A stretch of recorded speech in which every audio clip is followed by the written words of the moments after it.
All right, Sherri, let's continue talking about your book journeys, because I feel like each one of your books was just another chapter in your life. Yeah, pretty much. That's actually true. Well, I had decided that because a lot of the HR community was still talking about millennials, and a lot of the people that had liked Ties to Tattoo said, what about millennials? And so out of obligation, I wrote a 3-book series called Crack the Millennial Code. And the first one was how to manage them, second, motivate, and the third was market, because nobody knew how to sell to the millennials. They were like, well, how do we do this? And so I felt really strongly that the millennial message was flipped and wrong. Millennials are amazing. They're fantastic. They have a different way of working. They're creative. They're this, they're that. And so I was out there telling employers, why don't you take what they've got and use that instead of dampening that spirit. And so after I did the 3 books out of obligation, and I say it that way because the writing of those 3 books is nothing that I would say I'm super proud of. They're great business books, and they really do help. But I think when you write out of obligation, that energy comes across. And so when I read those 3, I did it because the community asked for it, but it wasn't in my heart. And so I did it, and I'm glad I finished them because I was like, I'm going to get this done. I'm just going to gut it up. I'm going to do it. My first 2 books didn't feel anything like that, And I had all these roadblocks with Crack the Millennial Code. And it was all the signals that kept telling me, you should just stop, you should stop. And I decided to finish them through, and I'm so glad I did because they have been a good message. But just, again, they weren't my message I wanted to focus on. And I think that was the first inclination I got that I was done with the generations. And I was like, I was called the generational guru by Cheryl Hall. I was on Good Morning America and Good Morning Texas and doing all these interviews. Fun. And I did one on, you'll find this funny from the whole job interview thing, but I did one on Channel 8 for You Can't Text Your Way Through a Job Interview. And so I was trying to speak to all the generations during that period, but after a while I just thought to myself, I'm not the best at this message anymore. And call me crazy, but I kind of like to be out on the edge a little bit. Discussing things that most people aren't willing to discuss, because that's what makes me happy and juiced in my life, is to have difficult conversations. And I decided that I wanted to start learning something else. And that was about the time, getting close around COVID, that I decided I wanted to start looking into how can I help people stay married? I was remarried by a couple of years, and I was seeing how the struggle was, and I was like, I thought this was happily ever after, amen, we're perfect. And I was like, oh my gosh, this is taking a lot more work. And I realized that I wanted to start learning tools to have better conversations with my partner. Healthier conversations. Difficult ones, but healthy. So you have a book for me for that? Yeah, almost. I was like, how am I going to do that? And I'd started writing this crazy blog 13, 14 years ago. And I decided that the whole idea of this sensual life, I wanted a Zen life, but I wanted to live a sensual life, which meant I was turned on and lit up about living my life. That was the whole idea of what Sensual Gal was about. And so I started getting my training as a sex and intimacy coach. And I've never liked it being Okay, wait. that. Hang on. Let's go. You went Ties to Tattoos. Yep. And then You Can Have It All, Just Not All at Once, to writing your generational books. And now you're learning Sex and intimacy. Sex and intimacy. Yeah, talk about it like a huge shift. But wait, let's even rewind. So you're a 29-year-old Canadian who packs up everything. Your car probably wasn't much to speak of. Nope. And you drove from Canada to Texas for an HR job, your first one, with a dog and a 9-year-old. Yes. And then a year into that, you've written your first book, and then you're on stage and trying to figure out how to be a speaker. Had a partnership that didn't go so well. You learn never to have a partner again in business. Right. And how to run a business. And you're in the HR world, but you have a friend that's dying from cancer, and you write this other book from all of these contributions from other women going through things. Right. And you have a daughter who was a drug addict, addict, relapse, marriage, not marriage anymore, write the generational books, and now you are sex and intimacy. That's why you said you have like 10 lives and growing and going strong. Yeah. And I hope so. Because it's exciting. And you find and fall in love and marry again. Yes. Okay. Yes. I think my husband says he's breaking records every single day because I've never been married this long, and we are having our 7th anniversary next month. So I just really laugh about that because he's super proud of that. He was married for almost 30 years, his first marriage, and then me. So I just kind of laugh because I say I'm a great girlfriend, but I don't know that I make the best wife because I really love to follow this kind of path. And my husband is very detailed and very straightforward thinking. And so this creative woman is just kind of going all over the place and he's just standing there going, okay. He's probably like my husband and just constantly shaking his head and go, okay, well, I'll be home when you get done with your crazy self, whatever it is you're doing. I'll be right here. Yeah, I'll be right here. So what was so interesting is, so you came to my retreat in Broken Bow, Oklahoma. Yep. And you walk through the door and I'm like, this girl's got some cool stuff going on. But I'm taking notes. This is the first time I've heard all of this. I just, our energies collided. Right. Yep. But at that time I'm facilitating the retreat. So I'm not sitting down and having the, sitting in the hot tub or sitting by the fire at the end of the evening and having the chats. I'm trying to refill my energy. After the whole day, I've poured into everybody. I had to go. I knew you had so much to share, so this is just so fun. So thank you for coming. It's absolutely, I love what I do, and I just feel so blessed that I get to do it, and that I do have a partner who supports it. And actually, what we missed in there a couple of years ago, my husband got an offer to go live in London. And we said yes. We sold up everything we owned in Frisco, Texas, and we moved to downtown London during COVID. Oh. Yes. It was quite the adventure, and I am still supporting one of my favorite HR clients is a potato farm.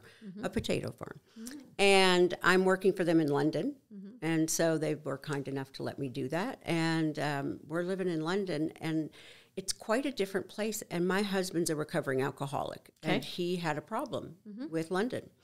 And we moved back in May or June of last year, and I met you in October. So it was good timing. It was incredibly good timing, and we had no idea where we were going to live. We were building this house, we thought, in Tulum, Mexico, which turned out to be more like a retreat center and not really our home. But I had to literally move my husband back across the world during one of his relapses. And I remember thinking to myself, girl, you've gone through this intimacy, relationship, coaching. Here you are supposed to be an expert on this. And now you're in the thick of it again. But don't you find when you look back, I'm seeing the pattern right here, really it's your soul prepping you for the work that you're about to do for yourself, and through your healing process, you're allowed to help. You're helping to heal others. Yeah, and I think that's just, for me, I used to be very closed off, didn't trust anybody. And when I finally got to the place where I could open up my heart again, and that really wasn't until about 10 or so years ago that I was okay with sharing the broken parts of me, the damage, the scars, the whatever, that I felt really connected to other people. The woman you would have met wouldn't have been the same woman that you met last October because I wouldn't have let you in. So I also wouldn't have let me out because if you didn't really know the real me, you couldn't not like me. Yeah. So I was safe. Yeah. And so, yeah, absolutely. Every one of these experiences. Well, and even in October, I remember you saying, typically you're the one speaking, you're the one facilitating. And then for you to even show up and be vulnerable with a group of women you really didn't know because nobody there really knew each other. That's the beauty of those events. You're there for yourself to unplug from the rest of the world and just really rediscover who you are. And so you showed up. You showed up and really put yourself, it's like you left the baggage of who Sherri is on the front porch and walked through those doors. Yeah, and I was like, world, ladies, let's figure something new out. You know, I was like very excited. And that's not something I normally did because to me, it was like, oh, I get enough learning. But here I was, and I was like, the energy when I saw the message of the retreat, I went, I'm enrolling. So if I get that hit, I do it right away. And I was like, I am excited about this. That's that lit life. It's, you know, as long as you surrender to the experiment of life, then and you know what your intention is, you can just live it. That's the live lit. And so when you think about all of that, I saw the logo, I saw the message, and I was like, this is it. This is it. You know, I kept trying to think about what kind of life I wanted. And, you know, I thought about this, and I saw your living lit and amplify, and I was just like, this is it. This is just like speaking to me. And it's funny because we can judge each other like books, right, by a cover. And I used to talk a lot about that when I did women's events on how we judge each other and stuff. I didn't have to have any personality. Nobody had to know anything about me before I got there other than, you know, maybe one or two things. But we didn't know anything about each other. And it was so beautiful to go through that experience together without the facade of our business, our work, our anything, our status. And I love that. And I make it really clear, like, leave your makeup at home because that puts you in the most vulnerable state. Sure does. But we don't even know what you look like without makeup or with makeup. I mean, you're new to us, but you're not there for us. You're there for yourself anyway. Right. But that is a mindset change. I know for me it was a huge one, but I think for a lot of people to check out of their life and check into their life takes a lot to show up and just be like, let's open this up and let's be willing to look at the places that might be not so pretty so I can heal from them. But what's interesting, though, about those events is nobody's going to see that realness except for you unless you choose to share. Yeah. I think that part is harder than if you were to strip down and share, like knowing that nobody else is going to see this, so I can really be real, but that's scary. Yeah, very scary. Because, I mean, just even for you to pause and go through your life and just realize how many parts of your life you were really trying to keep hidden. And again, once you shine light on it, it starts to heal itself. Yes. Or and a lot of times you even find out, as you found out through your work in writing books and talking to people, is that you're not alone. Right. And what a beautiful feeling that is. When someone else can look across at you and go, we've experienced things together. She gets me. It's he the gets me. connection that you feel is wonderful. Yeah. It's like I think about sparkle, but I'm like, that's electric. When I feel that with someone, it's just like, I need to know that person. I need to talk to that person. And that's how we said the same thing about last October. I was like, I looked at my friend April and I'm like, I'm going to be speaking to her more. You know, I'm like, we're going to be talking more about this because there was just some great energy and connection. But we have to be tuned in and, like you said, lit up and plugged into our life, or we're going to miss all these fabulous moments. You're going to miss it. Yeah. It's being present is just so important, but also so hard. Yes, it is. It is. And I saw what my friend went through that I wrote the book for, You Can Have It All. And I decided at that moment, that's when I was going to start trying, even for the painful stuff. I really wanted to step into the pain. I wanted to understand this sadness and understand after the loss of divorce. I'd never had my heart broken, Michelle, until my ex-husband asked for that divorce. I was shocked, and I had insulated myself all the way up to that point until I was 43 years of age. And I had just had my heart broken, and I went, okay, you know what? Now I really get when my clients come to me and they tell me they're going through a divorce or have gone, I have this innate connection to them now. I can have true empathy where I could not before. I just didn't. I'm like, a man broke your heart? Whatever. Seriously, that's how I kind of thought in my back of my brain. Yeah, get over it. Get over it. Put your big girl panties on a bit. Yeah. Get out. You know, what we does got that have stuff to do with working today? Exactly.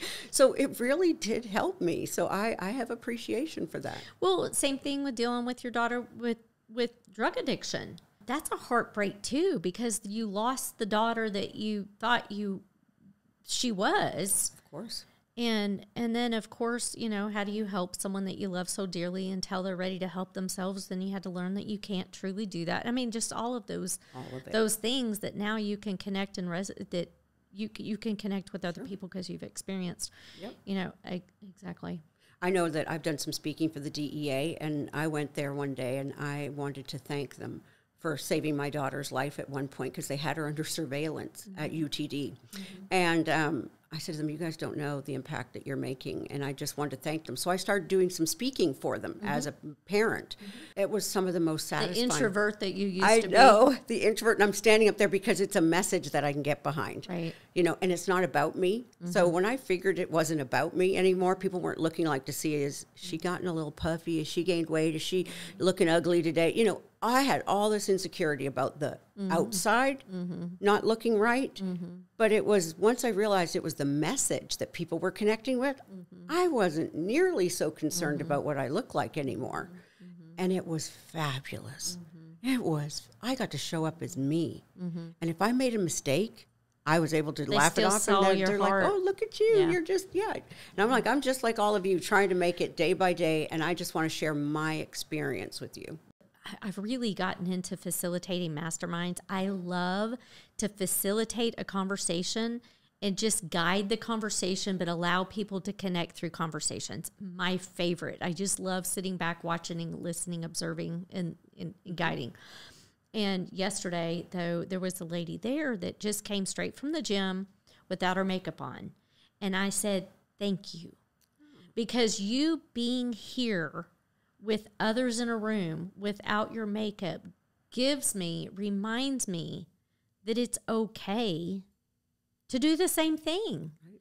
We give each other permission when we don't fear failure. Yes. And if we fail in front of people and we don't see that as a failure, you're giving someone else permission to be vulnerable and not worry about being perfect. Yeah.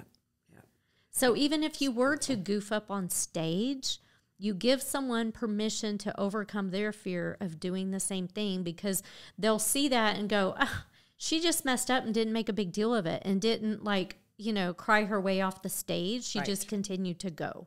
Yeah. So I think that there's just so much beauty in just embracing imperfection, because it gives people permission to try. Yeah, absolutely. And, as I started looking into the whole sex and intimacy coaching, I remember interviewing the only company and the only training institute in the United States that does this, that's accredited.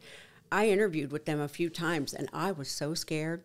I was like, maybe next year. And so finally, by the time I did enroll, they still laugh about it, because they were like, not only did you roll in the beginning course, which was 2 years, I also pre-enrolled for the advanced course, and then the next one, and I paid for it all at once, because I was like, Sherri, if you're going to do this, you are doing all of it. Yeah, you jump in, not head first, feet first. I mean, you go all in with everything. Just like all of it. I need to know all of it if I'm going to be able to do this. And I had no intention of coaching people or doing anything else, and I hadn't even thought about writing this new book. It was just kind of sitting out there until I got through kind of COVID time, and I realized the struggles my husband and I had, and making it through his relapse. And I have to tell you, Michelle, I leaned on some of my best girlfriends, and if it wasn't for them, I would have lost my mind. Yeah. So, for anybody watching or listening to this, create your community. Just beautiful. Do it. Yeah. Create your community of trust of whoever they are. And the older we get, the harder it is. And it even makes me tear up now, because they loved me. They saw me fall apart. And then they helped put me back together in their arms so that I could stand on my own 2 feet again and go and face what I had to face, and be then there strong enough for my husband. Create a community. Create your community of your people, whoever they are, and if that hadn't happened last January with these 2 friends, and one of them is April Vaughn, I would not have been ready and able to stand there and support my husband in the way that he needed it. And, it came down to, Sherri, you knew what your marriage vows were before, in sickness and in health, right? And my ex decided that didn't work for him. And I remember saying to myself, well, he obviously didn't take it seriously. So then guess who's asking herself that? He needs you now. You need to stand there with him.